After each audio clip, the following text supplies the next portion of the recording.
What's going on, guys? Nathan with Technology Smash back with another video. Today I'm just going to do a quick kind of review pros and cons list over the Essential phone. So I've had this for a couple of weeks now.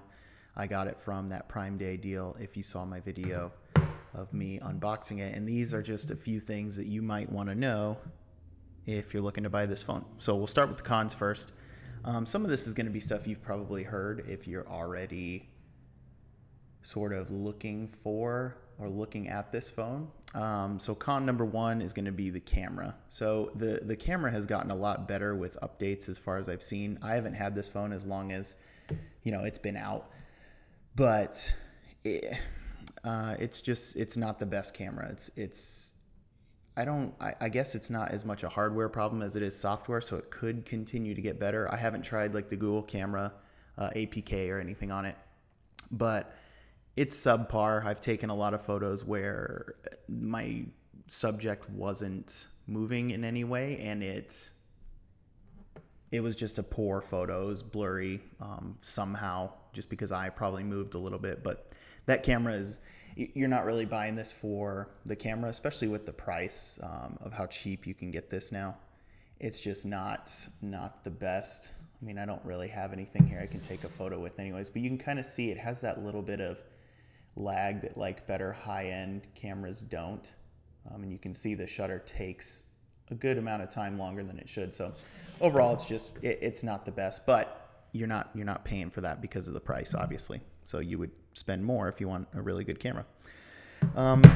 Con number two is going to be the rarity. So what I mean by that is this phone is so obscure in a way, and they sold so few that there's not a lot of choice in the way of cases and different screen protectors and accessories. So obviously it uses USB-C, which that will work for a lot of things.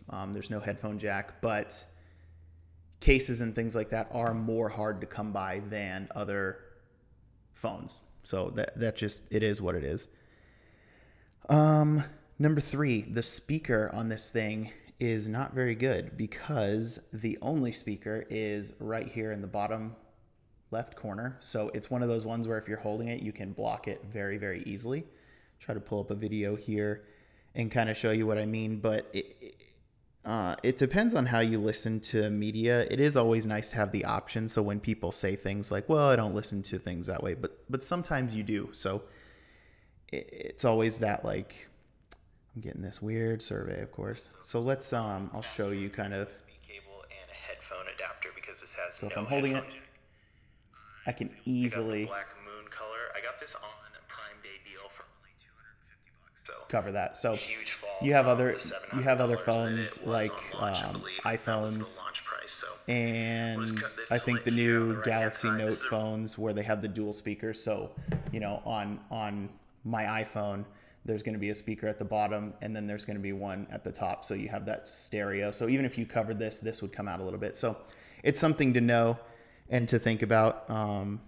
So that's number three. Number four, I've heard this before, and I didn't really see it until I started using it, but specifically I use T-Mobile. The cell service is definitely weaker than my iPhone or other phones that I've used. Now, that's not to say that it doesn't work, but in certain areas, it is definitely weaker. I've tested it by having my iPhone with me at the same time, and I'll have times where I can't load anything on this and the iPhone's working just fine. So keep that in mind. Do some of your own research if you are looking at this phone, depending on your carrier, because I've seen that as a sticking point on multiple websites like Reddit and things where people were considering this phone. So make that a priority, because if you have a phone that has poor service when you're out, if you're out quite a bit away from Wi-Fi, that's a huge deal breaker. So not a huge deal for me. It's definitely there, but it wasn't insane. It was noticeable. And sometimes when it straight up didn't work, that's frustrating. So number five, the last one that I have, the company Essential is now gone, or they are operating in a way where they're not making phones anymore. So I as far as I know, you can correct me if I'm wrong down below, but this phone will be their only phone. I think they're in some sort of other hardware or software that they're going to continue, but they are not making another version or a second follow-up. Maybe they could resurge through their other stuff.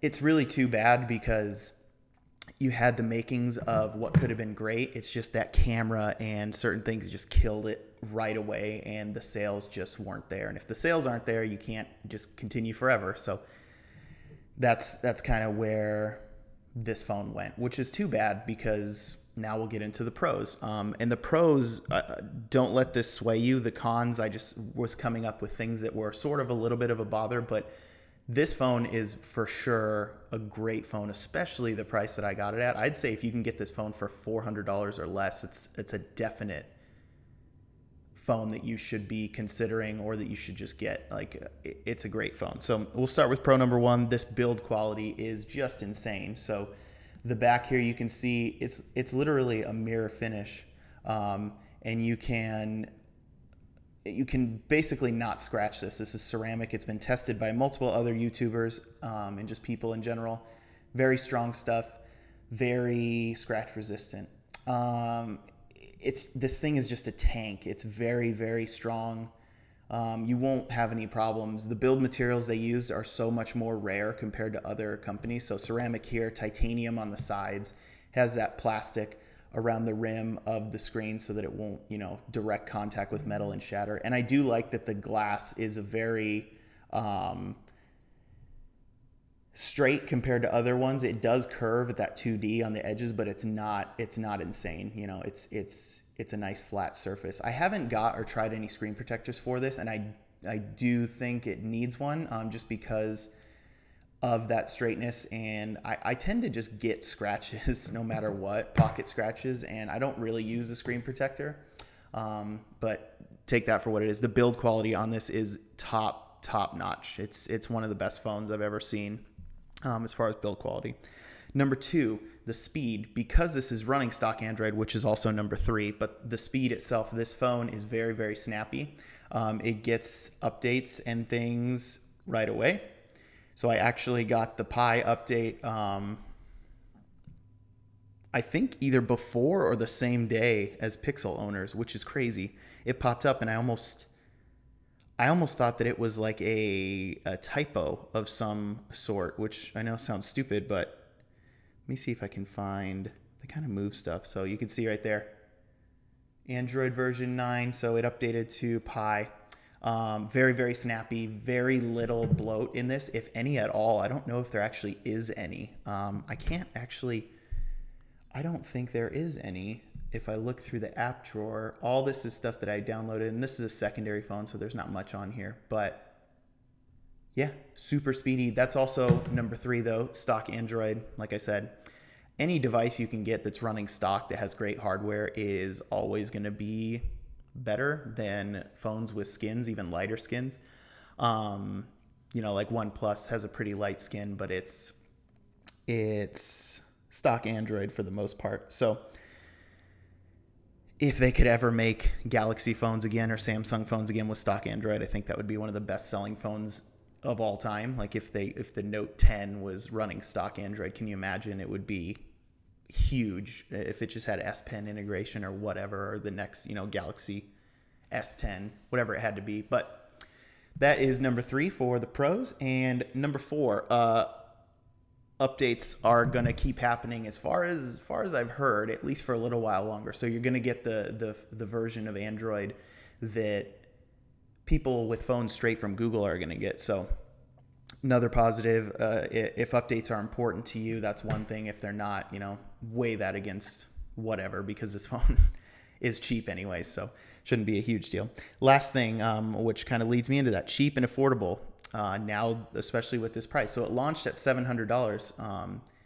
I got this for $250, and that was through Amazon. I didn't buy it through a used sale. I didn't get it on Craigslist. That was through Amazon. Now, granted, that was on their Prime Day, but still, that proves that it could or might fall again to that price. So with this build quality, with this awesome screen, I love the way this notch looks. The phone in the hand feels awesome. It's very small compared to my iPhone 8 Plus with a bigger screen, which is so cool. And that's what you want with bezel-less. You can have these awesome wallpapers that just show off that bezel that goes all the way around. So I really like it. I really like it a lot. This is a great phone to have. I have it as a secondary device, but you could totally use this as your normal daily driver phone. So I can't really recommend this enough with the price that it's at. At the 700 initially, I would probably say no. But now that it's down to, you know, anywhere from 250, which is where it probably would have to fall again on some kind of really good sale, to I think they're around 375 or so on normal price, or you can pick one up, I'm sure, on Swappa for a good price, used. Yeah, this phone is definitely one of my favorites for Android that I've used in a very long time. I love this bezel-less trend. I've said it before. You get more screen with less phone, and this is definitely a win. And if you can get this for pretty cheap and you've been thinking about it, I say go for it. So if you guys have any questions, feel free to leave them down below. I just kind of wanted to do some quick hits on people who might be, you know, wondering, should I get this phone? Should I not? So these are just my opinions. You might disagree. You might agree, and it might push you towards buying or skipping this phone. So any feedback you guys have or questions or anything, just leave them down below. Otherwise, I will see you guys next time. Thanks.